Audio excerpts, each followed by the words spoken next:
மக்கள் அவங்களுக்கு ஓட்டு போட்டா அந்த மக்கள் நல்லவங்களாம், அதே மக்கள் நமக்கு ஓட்டு போட்டா அந்த மக்கள் கெட்டவங்களா? தற்குறியா? இதே மக்கள் தான் இத்தனை வருஷமா உங்களுக்கு ஓட்டு போட்டுட்டு இருந்தாங்க. உங்களுக்கு மட்டும் என்ன வேற ஏதாவது பிளானட்ல இருந்து குதிச்சு ஓட்டு போட்டு போனாங்களா? தற்குறியாமா? தற்குறி நல்லா வருது, வேணான்னு பாக்குறேன். அரசியல் புரிதல் இல்லாம மக்கள் நமக்கு ஓட்டு போட்டுட்டாங்களாம்.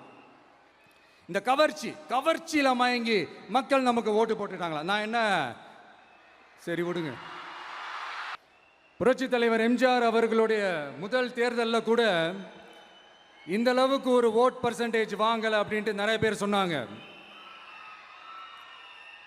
ஆனா நீங்க டிவி கேட்க அவ்வளோ நீங்க ஆதரிச்சிருக்கிறீங்க. நான் எம்ஜிஆர் அவர்களோடலாம் நான் கம்பேர் பண்ணல. எம்ஜிஆர் தான். அதிகாரம் செய்யறவங்களும் ஆதிக்க சக்திகளும் மட்டும்தான் கோட் சூட்லாம் போடணுமா என்ன? அப்பெல்லாம் எதுவுமே கிடையாது. நான் என்ன கலராவா போட்டு வரேன்? ரெண்டே கலர், நம்ம எல்லாரும் மனசு மாதிரியே பிளாக் அண்ட் ஒயிட். ஆச்சி மசாலா, எந்த சமையலும் ருசி தேடும் ரகசியம். 20 ரூபாய்.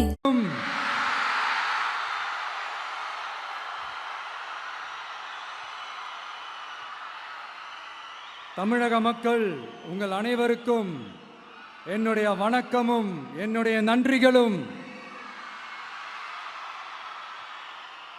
குறிப்பா திருச்சி கிழக்கு தொகுதி மக்கள் உங்கள் அனைவருக்கும் என்னுடைய ஸ்பெஷல் வணக்கமும் ஸ்பெஷல் நன்றிகளும். இதை நான் ஏன் இப்படி சொல்றேன்னா, என்னை இப்போ பெரம்பூர் தொகுதி எம்எல்ஏன்னு தான் சொல்லுவாங்க. பட் ஆனால் அது எலெக்ஷன் கமிஷனோட அந்த சட்ட விதிகளுக்கு மட்டும்தான் அப்படி. ஆனால் என்னை பொறுத்த வரைக்கும், தமிழ்நாட்டை பொறுத்த வரைக்கும், தமிழ்நாட்டுக்கு எப்படி திருச்சி ஒரு இதயம் மாதிரியோ, அந்த மாதிரி என்னோட இதயத்துக்கு திருச்சி கிழக்கு தொகுதி மக்களும் ரொம்ப ரொம்ப ரொம்ப க்ளோஸ் தான்.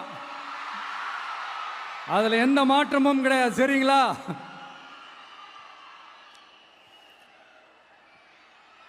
ஆட்சிக்கு சில வாரங்கள் கூட ஆகல. 6 மாசம் அமைதியா இருப்போம்னு சொன்னவங்களாம் 6 நாள் கூட அமைதியா இருக்க முடியல.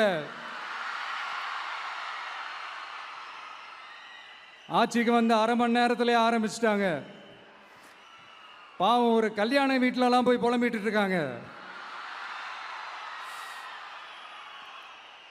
நான் சொன்னதெல்லாம் நடக்குதா? 1 by 1 எல்லா புலம்பல்ஸும். அது மாதிரி இத்தனை வருஷமா மாத்தி மாத்தி உங்களை ஏமாத்திக்கிட்டு இருந்த இந்த 2 பேரையும் வேண்டாம்னு சொல்லி ஒதுக்கிட்டு உங்களுக்காக உண்மையா உழைக்க வந்த உங்க விஜய, உங்க அண்ணனை, உங்க தம்பிய முதல் அமைச்சரா இல்ல முதல் சேவகனா ஆக்கியிருக்கிறீங்க.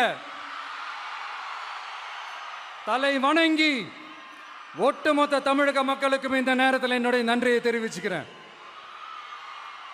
இந்த நேரத்தில் எங்களுக்கு ஆதரவு தெரிவிச்ச அத்தனை இயக்கங்களுக்கும், அத்தனை இயக்கத்தின் தலைவர்களுக்கும் மீண்டும் என்னுடைய நன்றியை தெரிவிச்சுக்கிறேன்.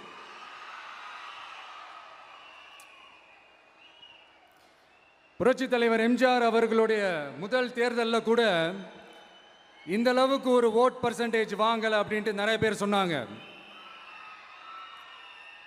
ஆனா நீங்க டிவி கேட்க அவ்வளோ நீங்க ஆதரிச்சிருக்கிறீங்க.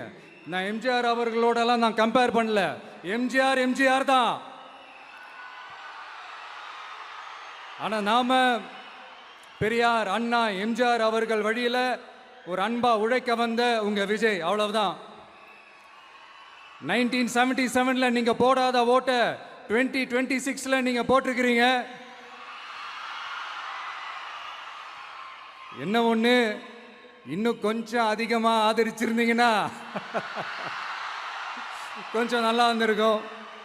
பட் பரவாயில்ல, ஃபியூச்சரில் வரப்போகிற எல்லா தேர்தலையும் உங்களுடைய முழு சப்போர்ட்டை என்னால் வாங்க முடியுன்ற அந்த ஒரு நம்பிக்கை இப்போ என் மனசில் ரொம்ப ஆழமாக பதிஞ்சிருக்கு.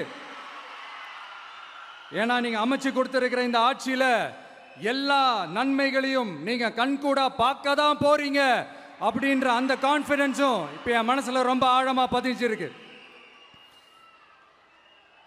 யார் எந்த நிலைமைக்கு எந்த பொசிஷனில் போனாலும் இந்த கிண்டலும் கேலியுமா பேசுறது இருக்கத்தானே செய்யும்.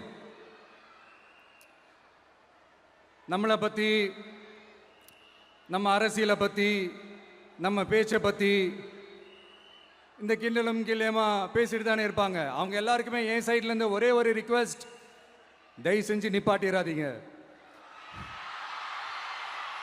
தயவு செஞ்சு கண்டினியூ பண்ணுங்க. நீங்க தான் என்னோட எனர்ஜி ஃபோர்ஸ். நீங்க பேசிக்கிட்டே இருங்க, பேசிக்கிட்டே இருங்க, பேசிக்கிட்டே இருங்க. நான் மக்களுக்கு தேவையான நல்லதை செஞ்சுக்கிட்டே இருக்கேன், செஞ்சுக்கிட்டே இருக்கேன், செஞ்சுக்கிட்டே இருப்பேன். அடுத்து இப்போ நம்ம புதுசாக அந்த சூட்லாம் போட்டு வரோம்ல, அதை பற்றி கூட நிறைய பேர், ஏன் நாமெல்லாம் கோட் சூட்லாம் போடக்கூடாதா? அதிகாரம் செய்கிறவங்களும் ஆதிக்க சக்திகளும் மட்டும்தான் கோட் சூட்லாம் போடணுமா என்ன?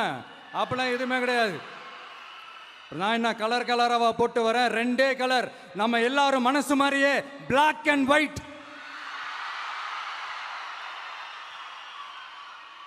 எல்லாத்திலும் பிளாக் அண்ட் ஒயிட்டா இந்த விஜய் இருப்பான் அப்படின்னு காட்டுறதுக்கு தான் அந்த கலர். அடுத்து அந்த பிளாக் கூட யாரை குறிக்கும் எதை குறிக்கும்ன்றது நான் சொல்லி தான் தெரியணும்னு அவசியம் இல்லை, அது உங்களுக்கே நல்லா தெரியும். எல்லாத்துக்கும் இப்படி வழக்கம் சொல்லிக்கிட்டு நச நசன் பேசுகிற டைப்பும் நம்ம கிடையாது. உங்களுக்கே தெரியும், அதிகபட்சமாக எல்லா மீட்டிங்களும் 20 நிமிஷம்குள்ளே தான் நான் பேசியிருக்கிறேன். அதனால் இப்போ மக்கள் என்கிட்ட என்ன சொல்கிறாங்க அப்படின்னா, இந்தாப்பா விஜய், நீ எங்களுக்காக உழைக்கிறதுக்காக வந்திருக்கிற, அந்த வேலையை மட்டும் பாரு, உன்னை பற்றி பேசுகிறவங்கள நாங்கள் பார்த்துக்கிறோம் அப்படின்னு சொல்லிட்டாங்க. சரி, ஆனது ஆச்சு. இப்போ என்ன, உனக்கு எதிரிகளே இல்லையா அப்படின்லாம் கேட்டால் அப்படிலாம் நான் சொல்ல மாட்டேன். அப்படிலாம் நான் நினைக்கவும் மாட்டேன், அப்படி நினைக்கவும் கூடாது. இப்பவும் சொல்கிறேன், அரசியல் ரீதியாக சொல்கிறேன், 2 பேருக்கு நடுவில் தான் போட்டியே. ஒன்று, இன்னொன்று எஸ், ஒன்று டிவிக்கு, இன்னொன்று டிஎம்கே. இதுக்கு நடுவில் வேற யாருக்கும் எந்த வேலையும் கிடையாது. ஏதாவது இருக்குன்னு சொல்றீங்க? எலெக்ஷனுக்கு முன்னாடியும் அவங்களுக்கு ஒரு வேலையும் இல்லை, இப்போ எலெக்ஷனுக்கு அப்புறம் சுத்தம். ஆனால் இந்த திமுகவும் மற்றும் பலரும் ஒன்றா சேர்ந்துக்கிட்டு இந்த விஜயோட ஆட்சி வந்துடக்கூடாதுன்னு சொல்லி ஒரு கூத்து ஒன்று பண்ணாங்களே, அந்த கடைசி 5 நாள், அடாடாடாடாடா, நமக்கெல்லாம் ஓஹோ இப்படியெல்லாம் கூட நடக்குமோ என்ன கூத்துங்கிறீங்க. ஆனால் ஃபியூச்சர் என்னவா இருக்குன்றதை மட்டும் இப்போ நான் சொல்கிறேன். உங்களுக்காக உண்மையாக உழைக்க வந்த இந்த விஜயா, இல்லை இந்த விஜயோட ஆட்சி அமைஞ்சிடக்கூடாதுன்னு தடுக்க நினைச்ச ஸ்டாலின் சாரா, அவ்வளவுதான். இதுக்கு நடுவில் வேற யாரும் எந்த அல்லு சில்லும் உள்ள வந்து நம்மளை தடுக்கிறதோ எதிர்க்கிறதோ ஏதாவது பண்ணாங்கன்னா நிர்வாகம் அதுக்கு பொறுப்பில்லை ராஜா, நிர்வாகம் அதுக்கு பொறுப்பில்லை. ரிசல்ட் என்னவா வரும்ன்றது அது உங்களுக்கே நல்லா தெரியும். நம்மளை ஏளனமா பேசுறதா நினைச்சு அவங்களுக்கு ஆப்பு வச்சுக்கிறாங்க. திமுக நம்மளை தடுக்க, திமுக நம்மளை எதிர்க்க, திமுக நம்மளை அவமானப்படுத்த அத்தனையும் நமக்கு நன்மையே.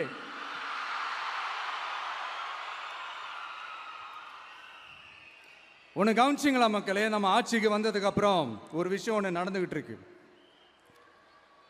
இது இந்த ஜென்சி தலைமுறையை அட்ராக்ட் பண்றதுக்காக இங்கிலீஷ் தமிழ் கலந்த அறிக்கை, அது சொல்ல வந்த நினைச்சிங்களா? அந்த காமெடி எல்லாம் கிடையாது. அடுத்து இந்த ரியாலிட்டியை மறந்துட்டு இந்த ரீல்ஸ் போடுறது, அது சொல்ல வந்தீங்களா? அந்த காமெடியும் கிடையாது. இது சீரியஸாக ஒரு விஷயம் நடந்துகிட்டு இருக்கு. முன்னெல்லாம் சட்டசபையில் யார் பேசுனா நமக்கு என்ன, யார் அடிச்சுக்கிட்டா நமக்கு என்னன்னு இருந்த கூட்டம்லாம் இப்போ சட்டசபையில் என்ன நடக்குது, என்ன பேசிக்கிறாங்கன்றது ரொம்ப உன்னிப்பாக கவனிக்கிறாங்க. கவனிச்சிங்களா? திமுக ஸ்டைல்லையே சொல்லணும்னா ரீல்ஸ் போட்ட கூட்டம்லாம் இப்போ நியூஸ் பார்த்துக்கிட்டு இருக்கிறாங்க. அதில் நமக்கு சந்தோஷம்தான், பெருமை தான். நம்மளுடைய யங்ஸ்டர்ஸ், நம்ம பெண்கள் எல்லாம் அந்த அரசியல் என்னன்னு தெரிஞ்சுக்கணும், அந்த அரசியல் என்னன்னு புரிஞ்சுக்கணும்னு அப்படி ஒரு விழிப்புணர்வு ஏற்பட்டிருக்கு. அதில் எங்களுக்கு சந்தோஷம்தான். இதெல்லாம் யாரால நடந்திருக்கின்றது நான் சொல்லி தான் உங்களுக்கு தெரியணும்னு அவசியம் இல்லை, அது உங்களுக்கே நல்லா தெரியும்.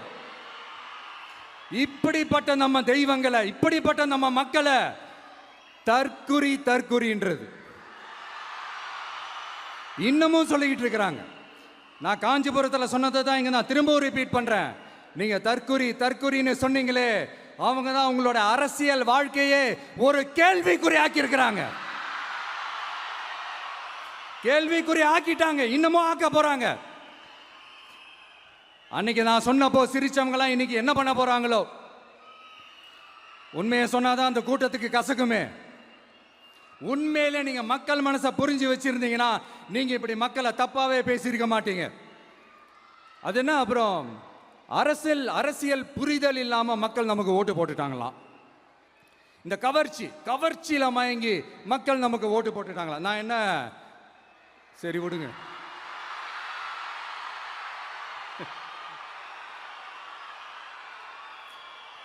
மக்கள் அவங்களுக்கு ஓட்டு போட்டா அந்த மக்கள் நல்லவங்களாம், அதே மக்கள் நமக்கு ஓட்டு போட்டா அந்த மக்கள் கெட்டவங்களா, தற்குறியா. இதே மக்கள் தான் இத்தனை வருஷமா உங்களுக்கு ஓட்டு போட்டுட்டு இருந்தாங்க. உங்களுக்கு மட்டும் என்ன, வேற ஏதாவது பிளானட்ல இருந்து குதிச்சு ஓட்டு போட்டு போனாங்களா? தற்குறியாமா, தற்குறி நல்லா வருது, வேணான்னு பாக்குறேன். எங்க அண்ணன் விஜயகாந்த் அண்ணன் சொல்ற மாதிரி, அண்ணா அவர்கள் ஆரம்பிச்ச கட்சியை ஒரு அடிமை கூடாரமா ஆக்குனது யாருங்க சார்? இப்படியெல்லாம் ஆக்கிட்டு உண்மையை சொல்லு உடன்பிறப்பேவா. உங்களோட அந்த உண்மையான உடன்பிறப்புக்கெல்லாம் என்ன சொல்றாங்க தெரியுமா சார்? திமுக இப்படி ஆனதுக்கு காரணம், அந்த காரணத்தை வெளியிலலாம் போய் தேடாதீங்க, உங்க குடும்பத்துக்குள்ளேயே கேளுங்கிறாங்க. உங்களுக்காக மாடா உழைச்சி தேஞ்சு போய் கிடக்கிறோம். திமுக இப்படி ஆனதுக்கு காரணம் உழைக்காம சொகுசா இருக்கிற உங்க குடும்பத்துக்குள்ளேயே போய் கேளுங்கிறாங்க. ஒவ்வொரு திமுக தொண்டனும் அதை சொல்றாங்க. அதை புரிஞ்சிக்காம நம்மளையும் நம்ம மக்களையும் தப்பா பேசிக்கிட்டு, நீங்க மக்களை தப்பா பேசுனீங்கன்னா இந்த விஜய் வந்து கேள்வி கேட்பான், சும்மா இருக்க மாட்டான். இந்த விஜயும் தமிழ்நாட்டு மக்களும் வேறு வேறு இல்லை. இந்த விஜய் தான் தமிழ்நாட்டு மக்களோட ஒரு உண்மையான ஒரே பிரதிநிதி. இது இன்னைக்கும் சரி, நாளைக்கும் சரி, நாளன்னைக்கும் சரி, இதுதான் நிஜம். மறுபடியும் சொல்றேன், நமக்கும் மக்களுக்கும் இடையே இருக்கிற இந்த பூர்வ ஜென்ம பந்தத்தை, அந்த உறவை ஏதோ இந்த சதிகள் சூழ்ச்சிகள் பண்ணி யாராலையும் எதுவும் கெடுக்கவே முடியாது. கெடுக்க ட்ரை பண்ணீங்க நம்ம ஆட்சிக்கெல்லாம் வரதுக்கு முன்னாடி. என்ன சதிகள், என்ன சூழ்ச்சிகள், என்னென்னலாம் பண்ணி எப்படியெல்லாம் தடுத்துடலான்னு. ஆனால் இப்போ ஆட்சிக்கு வந்த இந்த சாமானிய மக்கள் ஆட்சியை நீங்கள் இந்த எதிர்கட்சியாக இருக்கும் போது ஒன்று யூஸ் பண்ணுவீங்கள்ல, இந்த பழைய டெக்னிக்கு, அதெல்லாம் யூஸ் பண்ணி நம்மளையும் மக்களையும் பிரிச்சலாம்னு நினச்சிங்கன்னா அது ஒரு காலம் நடக்காது.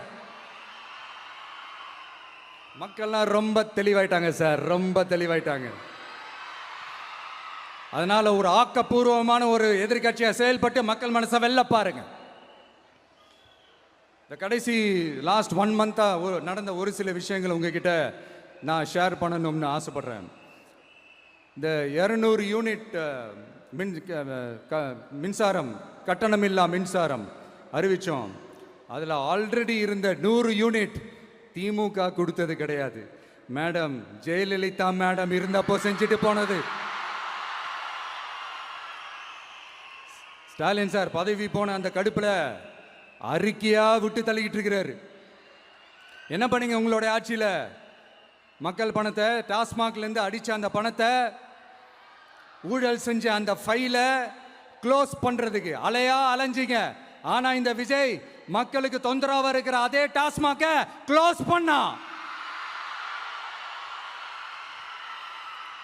விவசாயிகளோட அந்த கடனை தள்ளுபடி மேக்சிமம் இந்த 1 மந்த்ல என்ன செய்ய முடியுமோ அதை செஞ்சான். நீங்க தான் அந்த நிதி சம்பந்தமா இருக்கிற எல்லா கேட்டையும் லாக் பண்ணி வச்சுட்டு போயிருக்கிறீங்க. அதை சரி செய்ய வேணாமா? அதை ஒழுங்குபடுத்த வேணாமா? அதனால மறுபடியும் சொல்றேன், இந்த விஜய் பொய் சொல்லி ஏமாத்துறதுக்காகலாம் அரசியலுக்கு வரல. உங்க கூடவே நிக்கிறதுக்காக மட்டும்தான் அரசியலுக்கு வந்திருக்கிறேன். அதுல எந்த மாற்று கருத்துமே கிடையாது. கவலையப்படாதீங்க விவசாய பெருமக்களே. அடுத்து இந்த சட்டம் ஒழுங்கு, அது சரியில்லை இது சரியில்லைன்னு சொல்லி திமுகவும் மற்றும் பலரும் மாறி மாறி கூவுறீங்க. நான் ஒன்று கேட்குறேன், இந்த மாடல் அரசுன்னு சொல்றீங்களே, அதில் என்ன செஞ்சு வச்சுட்டு போயிருக்கீங்க? ஒரு ஊர் விடாம, ஒரு தெரு விடாம போதைப் பொருள் கலாச்சாரம் அப்படியே ஸ்ப்ரெட் ஆகி கொட்டி கிடக்குது. அது அப்பவே இனிஷியல் ஸ்டேஜ் அதை நீங்க கண்ட்ரோல் பண்ணியிருந்தீங்கன்னா இத்தனை பெண் குழந்தைகளை இத்தனை பெண்களை இழக்க வேண்டிய ஒரு சூழ்நிலை ஏற்பட்டிருக்குமா? எல்லாத்தையும் பண்ணிட்டு பழிய தூக்கி ஏன் மேல போடுறாங்க. நீங்க என்ன பழி நம்ம மேல போட்டாலும் மக்கள் நிம்மதியா வாழக்கூடிய அந்த செயலை கண்டிப்பா இந்த விஜய் செஞ்சு தான் காட்டுவான். அதுக்காக தான் எஃபிஷியன்டான போலீஸ் ஆஃபீஸர்ஸ் நான் அப்பாயிண்ட் பண்ணியிருக்கிறேன். எஃபிஷியன்டான அந்த போலீஸ் ஆஃபீஸர்ஸ் டீம் நான் அப்பாயிண்ட் பண்ணியிருக்கிறேன். பெண்கள் பாதுகாப்பான அந்த சிங்க பெண் காவல் படை நெக்ஸ்ட் வீக் அதை இனாகரேட் பண்ண போறோம். தப்பு செஞ்சவங்களுக்கான தண்டனை, அதுக்கான சார்ஜ் ஷீட் எல்லாமே ரொம்ப ஃபாஸ்டா ரொம்ப ஸ்பீடா செய்யறதுக்கான அந்த வேலையை செய்ய சொல்லி இருக்கிறோம். கோர்ட்ல கூட தப்பு செஞ்சவங்களுக்கான அந்த கடுமையான தண்டனை வாங்கி கொடுக்கறதுக்கான அந்த வேலையையும் ரொம்ப சீக்கிரமா செய்ய சொல்லி இருக்கிறோம். அதனால நீங்க என்ன பழி நம்ம மேல போட்டாலும் உண்மையா உறுதியா மக்களுக்கு தேவையான எல்லா விஷயங்களையும் இந்த விஜய் செஞ்சு தான் காட்டுவான். இப்படியெல்லாம் நம்ம சொல்றதுனால இவங்க என்ன சொல்லுவாங்க தெரியுமா? அவங்க தான் ஆட்சியிலே இல்லையே, அப்புறம் ஏங்க அவங்கள குறை சொல்றீங்க அப்படின்னு கேட்பாங்க. வேரில் வெந்நியை ஊற்றிட்டு போனவங்கள வெளிச்சம் போட்டு காட்டாம பின்ன வேற என்ன சொல்லுவாங்க? இதெல்லாம் மக்கள்கிட்ட நம்ம தெளிவாக எடுத்து சொல்லணும் இல்லையா? அதுக்காக தான் இதெல்லாம் சொல்லிட்டு இருக்கிறேன். நம்ம மக்களுக்காக இவ்வளோ வேலை பார்க்குறோம், ஆனால் இவங்க அதையெல்லாம் விட்டுட்டு குதிரை பேரம் பண்ணுறாரு, அது பண்ணுறாரு, இது பண்ணுறாருன்னு சொல்லிட்டு தப்பாக கதையெல்லாம் அடித்து விட்டுக்கிட்டு இந்த தீய சக்தியும் தீந்து போன சக்தியும் அதாங்க திமுகவும் மற்றும் பலரும் ஒன்னா சேர்ந்துக்கிட்டு திருட்டுத்தனமா யாருக்கும் தெரியாம ஒரு ஓரமா மூலையில உட்கார்ந்துட்டு பேரம் பேசி கூட்டு சேர்ந்து ஆட்சி அமைச்சு கொள்ளையடிக்க திட்டம் போட்டாங்க. அது ஏன் தெரியுமா? உங்களோட இந்த டிவிக்கு ஆட்சி அமைஞ்சா அவங்க பொழப்பே போயிடும். அந்த கொள்ளையடிக்கிறது, லஞ்சம், ஊழல் எல்லாமே கத்தம். அதான் இந்த காரணம். அடுத்து ஸ்டாலின் சார், திமுக இப்போ தீய சக்தி மட்டும் இல்ல, மக்களை விட்டு ரொம்ப தூரமா போன தூர சக்தி, ஓர சக்தி, கோர சக்தி, பார சக்தி. நீங்க எப்போ இந்த தீந்து போன சக்தியோட நீங்க கூட்டு சேர்ந்துக்கிட்டு ஆட்சி அமைக்கணும்னு நினைச்சீங்களோ அப்பவே இந்த திமுக தூர்ந்து போன சக்தியாகவும் ஆயிடுச்சு. நீங்களாம் நம்மளை பத்தி அவதூறு பேசலாமா சார்? இது நியாயமா? மக்களை இவ்வளவு பெரிய மக்கள் சக்தி நம்மளோடு இருக்கும் போது நமக்கு எதுக்கு வேற அரசியல்? எலெக்ஷன்ல 50-60 வருஷமா இருந்த சாதிய உடைச்சிருக்கிறோம், மதத்தை உடைச்சிருக்கிறோம், காசு கொடுத்து ஓட்டு வாங்கறத உடைச்சிருக்கிறோம். நாம எது செஞ்சாலும் கான்ஸ்டிடியூஷன்ல தான் செய்வோம். நாம சிங்கிள் மெஜாரிட்டி வாங்கி இருந்தாலும் நம்மளை நம்பி முறையா கூட்டணியில கட்சியில ஆதரிக்க வர்றவங்களை அரவணைச்சு தான் இருப்போம். நான் இப்பவும் மீண்டும் டிக்ளேர் பண்றேன், டிவிகே ஆட்சி எந்த பாகுபாடும் இல்லாம எல்லாருக்குமான ஒரு ஆட்சியா தான் இருக்கும். அதுல எந்த மாற்றமும் கிடையாது. ஸ்டாலின் சார் மாதிரி ஊசலாட்டம் இருக்கவே இருக்காது. மதச்சார்பற்ற கொள்கையில சமரசமே இல்லை. மாநில உரிமைகளை விட்டு கொடுக்கவே மாட்டோம். நதி நீர் உரிமைகளை விட்டு கொடுக்கவே மாட்டோம். சமூக நீதி, சம நீதிய, சமத்துவ நீதிய ஒரு நாளும் விட்டு கொடுக்கவே மாட்டோம். அதனால திருச்சி கிழக்கு தொகுதி மக்களே, தமிழ்நாட்டில் இருக்கிற 234 தொகுதியும் நம்ம தொகுதி தான். அதுல எந்த கட்சி ஜெயிச்சிருந்தாலும் அது நம்ம தொகுதி தான். பெரம்பூரா இருக்கட்டும், திருச்சி கிழக்கா இருக்கட்டும், எனக்கு 2 கண்கள் மாதிரி. அதுலயும் திருச்சி கிழக்கு என் செல்லப்புள்ள மாதிரி. அதனால வரப்போற இடைத்தேர்தல்ல உங்க வீட்டில் இருக்கிற ஒருத்தரை, உங்கள ஒருத்தரை தான் வேட்பாளரா நிக்க வைக்க போறோம். நீங்க எப்படி இந்த விஜய்க்கு ஆதரவு கொடுத்து ஓட்டு போட்டு ஜெயிக்க வச்சீங்களோ அதே மாதிரி வரப்போற இடைத்தேர்தல்ல உங்களுடைய அந்த வேட்பாளரையும் ஜெயிக்க வைப்பீங்கன்ற அந்த ஒரு நம்பிக்கை நான் முழுமையாக தான் நம்புறேன்.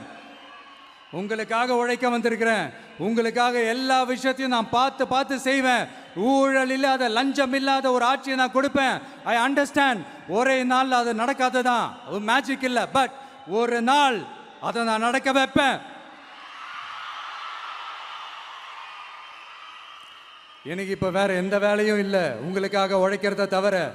என் கடன் இனி என் மக்களுக்கு பணி செய்து கிடைப்பதே. மீண்டும்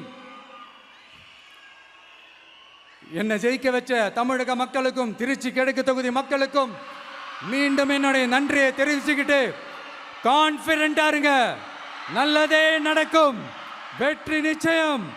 மீண்டும் சந்திக்கும் வரை நன்றி, வணக்கம்.